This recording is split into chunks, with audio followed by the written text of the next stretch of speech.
So this is a little bit of a teaser, this picture. So without my notes, it's a horrible picture.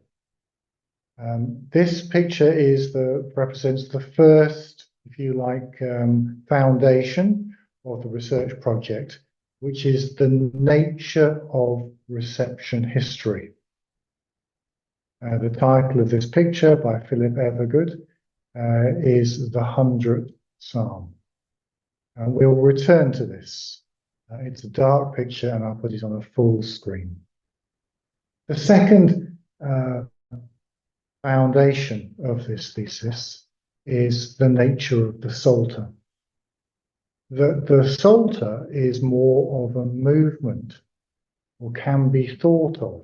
There's many ways to understand the Psalter, but can be thought of as a movement. In other words, something that was started by David, singing psalms for a liturgy of a temple of worship, singing psalms of his own faith, singing psalms of crisis. That, we don't know how many are actually by David. Many are ascribed to David, less than half. And yet it leads to people adopting in the liturgy and then being inspired to write their own psalms, being inspired by David to also share their hearts, to read David's psalms in the liturgy in a different context and find a prophetic sense to them, to reinterpret them in new contexts, and then from the imagination to write new psalms. So within the psalms itself, we know we have psalms of David. How many? Actually by David. Some that are assigned by David are, flee, bird, to the mountains. Nudi, Harechem, Zippor. Flee, little bird, to the mountains. It fits Sennacherib's context of the siege of Jerusalem very, very well. Was it written at that time? Was it ascribed to David for David through that traumatic events? We have psalms that speak of the destruction of Jerusalem, psalms that speak of no hope, psalms that talk about a second temple being rebuilt. So in this period of psalms, the Psalter is a period of hundreds of years, not just David, but the movement of David that takes 600-700 years. So that's the second foundation, is to think of the Psalms as an ongoing project, something that led people to respond. The third, and so it leads to a Jewish response, a Christian response, and now a Muslim response, and a repeated response. It's a living response to God. Now, the third thing, which is the third foundation, the first foundation is reception history, which we'll come to, the nature of reception history, the creativity of reception history. The second one is this movement of the power of standing before God and speaking out something. And the very fact, it's a bit like a marriage ceremony. You speak out and you say, I do, it changes you. If you speak out and say, where are you, Lord? It changes you. If you speak out and whatever you say, it changes you. Now, this leads to the third point, which from my non-existent notes, which I can remember as being the popularity of the Psalms. The Psalms in the period of the 7th century were unbelievably popular. They were the foundation of Christian and Jewish spirituality. That's the thesis. That's the proposal. So just as give me a little break so I can make another note. I haven't even got a pen. But looking at this list here, this is a list taken from Emmanuel Tolf of the 223 scrolls found in Qumran that have parts of the Bible, the biblical text on them. So there's about 930 scrolls of Qumran, and thank you for the pen, and 223 appear to be giving you the scripture. And clearly, the Torah is foundational, so you have 20 Genesis, you have 15 of Exodus, 10 of Leviticus, 5 Deuteronomy is very foundational, 30. And then you have 21 for Isaiah, and then lots of little, all the others, just a few scrolls. So the question here, just to give you an idea of the popularity, and I've just picked this as an example, how many Psalm scrolls do you think were found in Qumran? And 50. Well, we have a bargain for 50. Do we have any? And the answer is 36.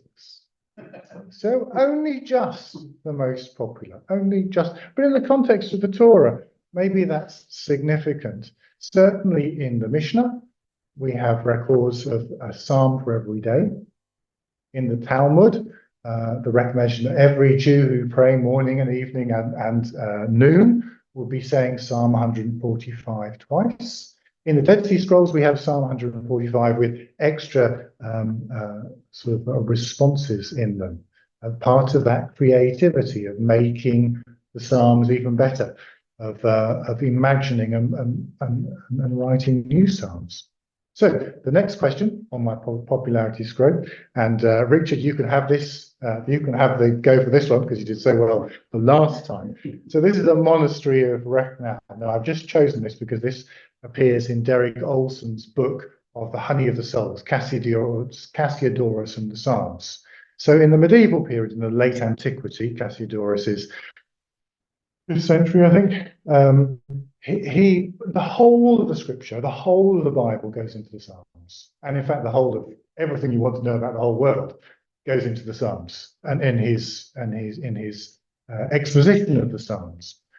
This is used as a training for learning, reading, and writing, obviously for reciting, for oral recitation in prayer, and just to make his point in this book, he talks to the monastery library of Rechnau, and this is in AD 822. The list is written in there of all the books that exist in the library. Now, Handex are the whole Bible. Very, very expensive. Lots of sheep have been killed to make those things. So they only got 2 of them. And one of them is not really a proper one, but that's another story. They got 3 heptacubes. That's the first 7 books of the Bible. Why 7? I don't know. Up to Joshua and Judges get in there. And then, or maybe I do know, but and then Kings and Chronicles, 3 volumes of the prophets, 3 of Job, 2 of Maccabees, 8 volumes of the Gospels. So, Richard, here is your moment of stardom. How many Psalms? I'm not talking about lectionaries. I'm not counting the lectionaries which have the Psalms. I'm not talking about the prayer material and the prayer books. I'm just talking about the Psalms listed in their monastery library. I went a bit big last time. 10. How about going for the last answer?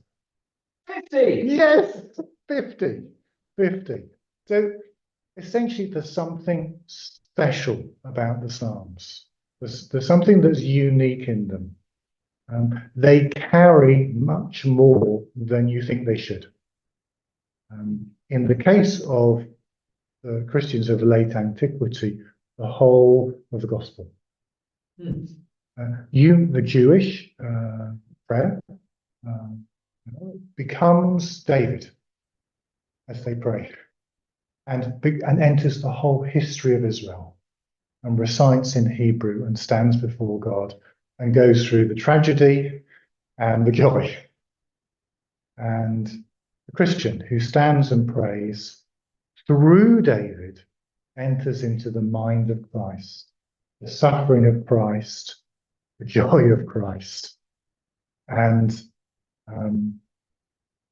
the whole of the gospel and the salvation of God. So the Psalms are immensely part of the world of late antiquity. So one would think that they were going to have an impact. And then if we just look at the possible bridges and connections that we have between the Qur'an that emerges in this period and the Psalms that were, in my account of things, without my notes, so popular in this period, then actually you find a lot of remarkable coincidences or connections. I don't think anyone wins the day, but it's cumulative. So the recommendation of the Quran itself, again, I have the verses here. Recommendations to ask the the people of the remembrance, but the David, the Zabur of David. We have, as well as the Torah, but we have a recommendation that these are something special. We have squirrels in the roof as well to add, if anyone can hear any scratching marks, it's not me. The content is remarkably, has shared concerns. It's not just the shared concerns that, yes, injustice, the poor, the God of the poor, the God of creation, the God of majesty, the God of holiness. It's not just that. It's also the position relative to the rest of salvation history, that both the Psalms and the Quran refer back to David, Moses, Israel, whatever, to connect with these same moments. The form, it's a collection of surah, it's a collection of discrete read-alone pieces, which you can read together, or part. In both cases, the position, there's the prophet standing there, and you experience, at least in my understanding, you experience God through the recitation of the works, through entering the prophet, becoming as Muhammad, reciting the very words of Muhammad, entering into the mind of David, the mind of Christ. And the poetics, the way it does, and the way that you're meant to use them in worship. All these things make the Psalms, to my mind, they're just bridges. You go again and again and again. This computer is constantly telling me that the internet is unstable. There we go. We'll do the best we can. So my first thought is to pick up the reception history idea here, of going back to why does reception history work? And what I want to pick up here is just the word Zabur. And the word Zabur has its own reception history. So famously in the screen, the Surah Al-Anbiya, this famous verse that, and truly we've written in the Zabur, after the remembrance, the earth, they will inherit it, my righteous servants. What is the Zabur? Now, the answer today, everyone will say, well, those are the Psalms. But for the earliest commentators, or Muqatil, or Tabari, they don't know what the Zabur is.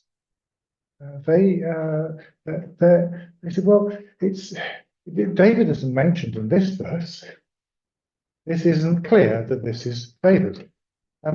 This is the Zabur, Az-Zabur, in the Zabur. If we look at other places where Zabur occurs, it occurs not with a definite article. And so we gave to David Az-Zabur, not the Zabur. So is that just a slip? Is that just a little comment? Or is that something meaningful? The plural, Zubur, rather than Zabur, occurs, well, according, again, without my notes, apparently occurs 2, 4, 8 times. So look up Google, have a check. With different meanings, again, without my notes, I'm remembering that sometimes they refer to pieces, sometimes to revelations, sometimes to, well, it is a multiple thing that we just. So Muqatil Tabari asked this, well, how could it be that this is the Zabor refers to what? The Zabor after the remembrance. What does that refer to? Over time, however, people, I had that there, okay, not without my notes. So just looking up in the Hadith, and I'm looking up the Zabor in the Hadith, and I'm thinking, oh, maybe there's lots of Hadith. Well, it seems that at the time of Bukhari, in his collection of 6,500 Hadith, that there's no reference to Zabor. You're thinking, well, why aren't there references to Zabor? There's lots of Davids. There's 60, 70 references to David. Now, this one, actually on the internet, it says the reciting of the Zabor. But if you read the Arabic, it's just Qur'an. It's just Qur'an. And then the other ones that refer to Zabor that I also looked up, it's his recitation. His recitation was easy. We have this, if you like, it appears that by the 9th century, Zabor isn't a win for David, and yet nowadays it is. And if you ask people, without doubt, it reverses the answer. Maybe, I don't know. Maybe that's Martin will tell you how widely that is felt. It seems to me that something's going on here, and it's something to do with the reception history. It's something to do with engagement, and people have noticed that the quotation or the things, the earth they will inherit it, my righteous servants, is very similar to Psalm 37, verse 29. The righteous ones will inherit land or the earth, and they will dwell in it forever upon it. Now, there's just 3 words there. Righteous ones will inherit the earth. Righteous servants, the earth they'll inherit it. And then it's also changed to add my righteous servant. So it's the voice is changed to be God speaking. Whereas in Psalm 37, it's quite clearly the psalmist who's speaking. But through this allusion, it's not a quotation because there are these little changes. Through this, it's been like a convincing thing. Yes, what's being referred to is the Psalms. This is it. So you get in this, the earliest translation done with Muslim advice by Robert of maybe whatever Kentensis, Robert of Eton maybe, and the monks in Spain. So again, I need my notes here. I think it's Peter the Venerable. And I think he's really wanting to find out more about Islam. And in this translation, it's quite, I've put the arrow down there, it's on the screen. Has it come out yet? It's a lag. Okay, so there's a lag, there's an arrow going to come onto the screen that's going to point to the word Saltario.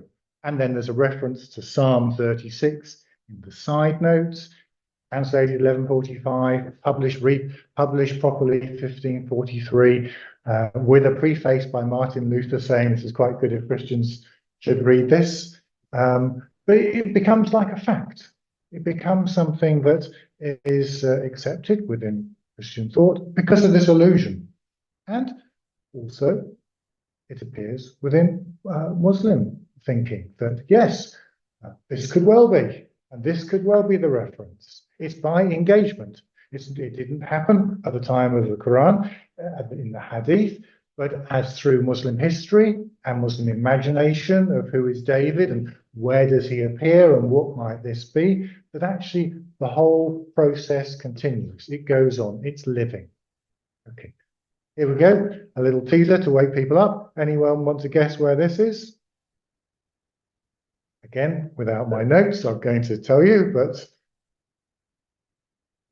it's a very, very topical. Becker Valley. Oh, again, see Richard here, director of the centre. There's a reason why they made you director, Richard. You know the answers. If this is the Becker Valley, and of course I've put this down to think about Al-Biqai, who would be late 15th century. I keep looking to Martin without my notes. Here's my notes. What he's somebody who's again the opposite of Ibn Taymiyyah, who's sort of saying don't use the Bible, just use Muslim tradition, and he's saying actually when it comes to the Hadith, I find that very often the ones have been chosen and it's not sure why they're chosen. And if I'm going back to the Bible, here's a sure evidence, as it were, or sure connection point. And he quotes the Bible enormously. And of course, why he's up there, why the Bekaa Valley is there, is because the Psalms are by far and away the most that he's referring to. The content there. And so it's this engagement, this issue of content that has led to this identification. In other words, it's if you like I think we can talk about Zabur as being the Psalter only because that's the way so many people seem to think of it. If I go back to the Quranic text, I find very little evidence to say that. I'm with Muqatil and At-Tabari in thinking it's probably the Torah or maybe it's not. I don't know. Praise scriptures written after the Torah, maybe. I don't know. Anyway, this, of course, has been noted. So, and here's just another little comment which I want to say about just the closeness. So, Heinrich Speyer did just before his death in the 1930s, in the context of anti-Semitism, and his connections between the Bible and the Quran. And for him, this is just the number of references that occurs in the book, and the Psalms are the number of the second one. Genesis wins because of Surah Yusuf, which has got the story of Joseph in it. But outside that, it's the Psalms. Now, when I go to 5 years ago, was it Gabriel Simon Reynolds did a similar work, but his was more on narrative connections, things that we could see, maybe a derivation or rather than an interest. And he puts the Psalms in position number 4, still pretty high, but not in position number 1. The reason for this is, I think, Speyer's research project as against Gabriel Simon Reynolds, which is he's looking for similar heart, similar interest. So for Speyer, he notices that, for example, Psalm 1, he finds 4 verses that were just full, which be repeated. You can refer to many Quranic verses for them. So 66% of the Psalm. And Psalm 104, the creator and sustainer, and can take so many themes, a third of the verses that could just be plugged in and being saying, well, that's Quranic. And then we go through, even it's only 10%, but the mighty deliverer, Psalm 18, King David's psalm rejoicing in his victories. So anyway, the connection is one of heart content rather than just narrative content. That's what I think we're observing there. And not just narrative, but also the approach to narrative. So these are the prophets that are mentioned by this definition. The list of prophets in the Quran is much more than is listed in the Psalms, which suggests that it's more biblical. Well, certainly refers to the Bible in or more Bible characters, but in a very similar way. When the Quran refers to these Bible characters, when the Psalms refers to these Bible characters, they do so for rhetorical purpose. They're making a point. They're bringing you to a state before God. They're not specifically, perhaps Surah Yusuf not, telling the story. They're bringing you to, have you not heard? Does this do this for you? So the content, of course, it's the narrative mentions there, but the content is just hitting, learning the lessons from the past, from an awkward past as well. I just go for another, just an obvious bridge, and this is the work of Angelika Neuwirth and many others, just observing that when you have Psalms, you just have, there's 150 Psalms in the Protestant Bible, 51 in the Catholic, maybe a few more in the Syriac, but 117, the 114 in the Quran, you have long ones, you have short ones, very short ones, Psalm 117, very long ones, Surah Al-Baqarah. Okay, and then just looking at this and looking at it slightly more, it's not just the Surah and the Psalms, there is a bit of a difference. 12 surahs are longer than any psalm, including Psalm 119, which is enormous. That's the list there. There's a delay here, but it'll come when the internet works. 30 really are longer than the second longest psalm, and I think they're probably not psalmic. And that's that list. 8 are longer than Psalm 18. That's the third longest psalm, so maybe those aren't psalm-like. But we have 50, without my notes, 54, is that? 54 surahs that are very similar in length to 153 psalms. And just looking at how they break and looking at the verse length and how that works as recitation, one can see that these surahs can also be divided into two halves: short surahs, short and early, with short verses, and then long and late in the Medinan period with much longer verses. And so Angela Neuwirth and others, I think quite perceptively say that it looks like what you have here is something very psalmic at the beginning in the Meccan ministry, something that would immediately relate to what Christian Jews might be reciting in time, in oral sense, verse length, and then we have progression from that. So it's not just a simple picture. It's reception history. It's doing something with the Psalms, or doing something with the form of the Psalms, going somewhere. And that's what, to me, is the interesting thing. Is the point of reception history is not that you repeat or that you just say, I agree with Martin, and then I add this footnote, but I'm inspired by Martin to do something quite totally different to the work of Martin. It's that concept of reception history. I'm inspired by the Psalms to paint a picture, to do something, or to sing a song, or to think a new thought. Okay, back to reception history then. Now, again, completely beyond my notes, so I'm going to have to ask someone apart from Richard to say, what do you see here? Martin will tell us the answer, but the answer from Martin will be the prophet Isaiah. You want me to say? Yeah, you say out loud. It's a depiction of Isaiah 21, verse 7, which talks about the watchmen in the tower see riders on camels and riders on donkeys. I probably flipped them over. It probably should say riders on donkeys, riders on camels. I forget.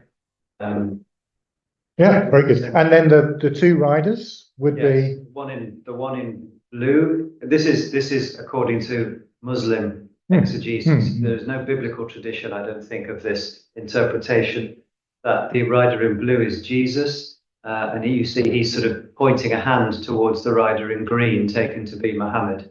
This is a Muslim illustration in a Muslim manuscript of Isaiah 21, finding a prediction of Muhammad in this passage of Isaiah.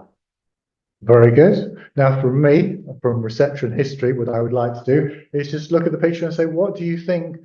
What kind of Jesus and what kind of Muhammad is depicted? What image of Jesus? What image of Muhammad? These are one guess, sons of David, the promised messianic figures. What kind of, for example, I see no sword. I mean, do they look regally dressed? Do they look happy? Content? Peaceful? Weeping? Repentful? contemplative. So I think this is the challenge of reception history, is to think, well, where are you going with this? What are you taking? What image are you creating? Now, this is really quite important for the interpretation of the Quran, but actually of the Psalms. So Christians and Jews tend to immediately go to the book of Samuel, books of Samuel, if you know, just one book, later divided into two for publication purposes, but and immediately read the story in from there and say, well, that's the authoritative. And the Muslim tradition would be to really need to go to Hadith or to the Sirah and say, well, that's the context, that's the sabab, asbab, and nuzul, the context of the descent, the reason for the revelation. And but of course, the story that you create determines what the meaning is. What kind of David? If he's this warrior we gave to David as Zabor after he killed 30,000 Moabites, it's a different picture to we gave to David as Zabor as he wept for his sins. David killed Goliath. What was going on? The story is there in mention, but the backstory that we create determines how we understand it. Those who I keep having to turn because I've got on my screen, I've got messages telling me the internet isn't working. So those who disbelieved amongst the children of Israel were cursed by the tongue of David and Jesus, son of Mary. What kind of Jesus? What kind of David really determines what kind of the things that we're learning from it. Now, of course, this has been created in the Hadith, in the Muslim tradition of what the Prophet did and also what he thought about these verses. Or maybe the book of the Psalms was written after some of the Psalms. And maybe that impacts how you read those Psalms. The concept that the story of Bathsheba and Uriah could have been written after Psalm 51. Well, I don't think that's probably the case, but it could have been. And then if you had the Chronicles king of David, who is a temple founder, it makes quite a different feel for Psalm 51. How great he repents when he's achieved so much as the founder of the temple and the savior of Israel. And of course, you know where I'm going. I think probably lots of people are thinking, I know where we're going. We're going to Surah Sad. Again, we gave David riches from us, the mountains. He was such a spiritual person that we subjected the mountains and the birds, and we made them to sing with him. And chainmail. It's a very, you can see how Hadith has a great joy in just picking up stories of David. So, and then we have this one from Sad, which starts off Surah Sad, which starts off as the same as Surah Sabah, that indeed we subjected the mountains with him, they were praising. In the evening, the sunrise, and the birds assembled, all of them, they repeatedly for them, and he was repeatedly turning or repeatedly repenting. So it said he's repeatedly repenting, and then it goes to this story of the two disputants. And the two disputants who climb into the chamber, and when they entered, David was terrified. And they told him this story about 99 ewes, female sheep, and the one, and committing to care. And David is realizing this injustice, and then he repents. What does this story refer to? And how do we understand this story? Well, one of the people listening to our to this talk, has written a fabulous article in reading the Bible in Islamic context. Haven't you, Carol? On the connection with this and 2 Samuel. And in that same book, there's one by Larry and Ali, you can look it up, on Arazi. And Arazi's, he's a 13th century, looking at Martin, just 13th, end of the 12th century, collector of and putting in order. And Arazi in this volume here comes into 3 categories. There's those who none of the ones he collects report David committing adultery, but they do report David murdering Uriah to get his wife, and then repenting from it. But then there's another thing, that he didn't actually murder him. Uriah was just a fabulous warrior who was a martyr, and then he married. He married the wife, but when he married the wife, he wasn't sufficiently sorry about the death of Uriah, and was so pleased in his wife that he forgot about Uriah, and so he repented. And then the 3rd category, which are actually is those who David inspired Uriah to be a martyr. He looked after his wife. He was just a man who was just so super sensitive. Well, Khalil Muhammad does this great work of just going through a whole massive collection of tafsir. It's plural, isn't it? Tafsir. It's lots of commentaries, lots of interpretations from the eras, from the formative period up to, let's say, something like Bukhari's, and then we have this golden age of Islam, and then you have this sort of stabilizing influences, and then the modern period, and seeing how the stories change. Now, we have, I think, also on the screen somewhere, David Vishinoff, who's been listening. I think I saw him coming in. If the internet's working, welcome, David. I can't see you because of my internet, but he's done this fabulous work on the Muslim imagination of the Muslim Psalms of David, and which noticing these Sufi Psalms, which talk about admitting great sin of David.